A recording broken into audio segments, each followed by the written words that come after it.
The police officer and the woman started talking by greeting each other and asking, "Hey, what's going on?" The woman asked how he was doing and told him that she was fine, but her voice had a hint of doubt that made some people suspicious. The officer went on to tell her why they had pulled her over, saying that they had gotten a tip about how she drove. Parking lot, and as I observed you driving, you had a hard time maintaining a single lane. And at one point, we was at 200 and Black Rock, there was a black car that was behind you. Luckily enough, they were traveling a safe enough distance, but you went into their lane and then went back into the center lane. And you didn't put any blinkers on or anything like that. I don't recall what happened. He said that people had seen her drive over curbs and have trouble staying in one lane. In one case, she had even changed lanes without using her turn signals. The officer was worried about how she was driving, especially since a black car was behind her at one point and they almost hit each other. The woman seemed surprised by the accusations, but she didn't give a good answer. The officer asked her if she had any health problems or if she had taken any medicine that day to rule out any possibility of medical problems. Okay. Are you okay? Do you have any medical issues or anything like that going on right now? I just stopped to get my medicine. Okay. We were stopping to go get my husband. The woman said she had taken her medicine, but it wasn't clear if she had done so at the right time. The officer asked if she had any other health problems, but she said she didn't, so he asked again. During their talk, the officer saw that the woman was driving with her young grandchildren. He asked if someone else could drive for her. Hey, is there anyone that could come and drive for you? That you could call somebody to come and get them to drive? Well, we had... The man took him. Well, it's not just that man. We got that call, and then came out and got the right, and then this deputy here was following behind you and saw you leave your lane of travel and get into another lane. Because he was worried about her safety and the chance of her getting into an accident, but she said that no one was available to drive. As he asked her about her actions on the road, the officer became more suspicious. He showed her how she had crossed lanes and driven onto curbs, which made other drivers hit the brakes to avoid a crash. The woman didn't seem to realize what she was doing, and she said she hadn't noticed anything wrong with how she was driving. on top of me. Shoving up? Shoving up on top of me. You mean falling too close behind you? Yeah. Okay. And I just see anything. Okay. Do you notice that you're kind of going in and out your lanes? No. You don't notice that? Okay. So it's not bad, but it's enough to where other cars in the other lanes will have to hit their brakes because you're going into other lanes of traffic as you're going back over. So like I say, it's not bad, but it's enough to where it'll cause for concern, especially if you're running over curbs and stuff like that. With that being said, do I need to call rescue or anything like that for you? Okay. This lack of awareness made the officer even more worried because it could be a sign of being drunk or high. The officer asked if she had any alcohol, drugs, or narcotics that day to get more information.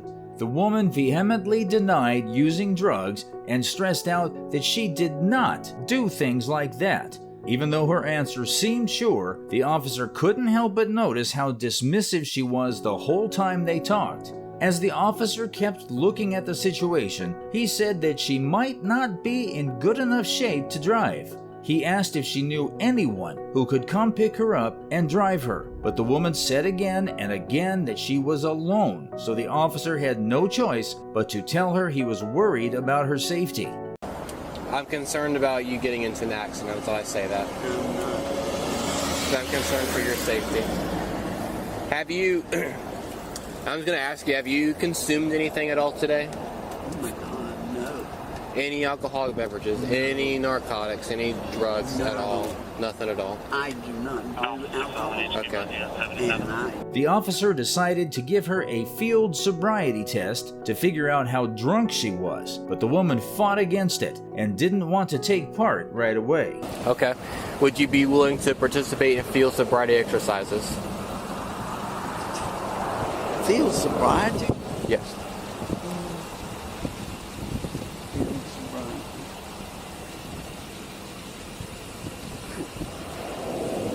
No. She had a nonchalant and dismissive attitude, saying whatever over and over again and not trying to help.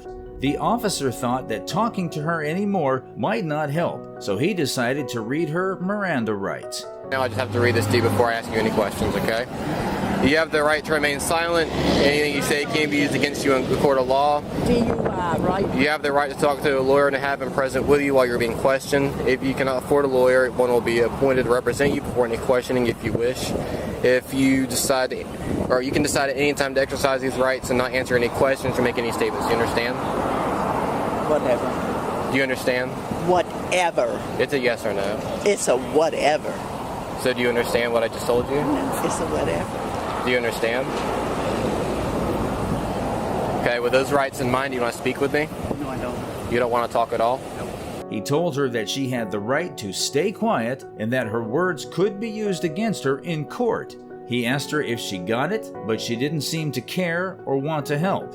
Because she wouldn't answer questions or do the field sobriety test, the officer thought she might be driving under the influence, DUI, and put her under arrest.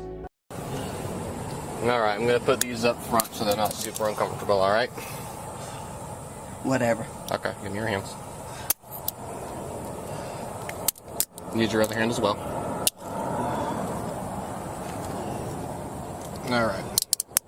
He then put her in handcuffs and took her to the back of his patrol car.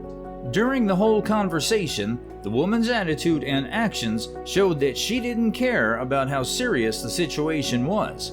The officer was very worried by her casual and dismissive answers and the fact that she didn't seem to be aware of how she was driving. It became clear that there might be more to her behavior than was first thought, so the officer did what he needed to do to keep the public safe. Ultimately, Grandma found herself facing serious charges as a result of the incident. I'm sorry? Knows that I don't drink. That man right there knows that I don't drink. Okay. We're going this way. She was charged with multiple felonies, including 2 counts of child abuse and a misdemeanor charge of driving under the influence, DUI, with a minor in the vehicle. The gravity of the situation became evident as the legal consequences unfolded.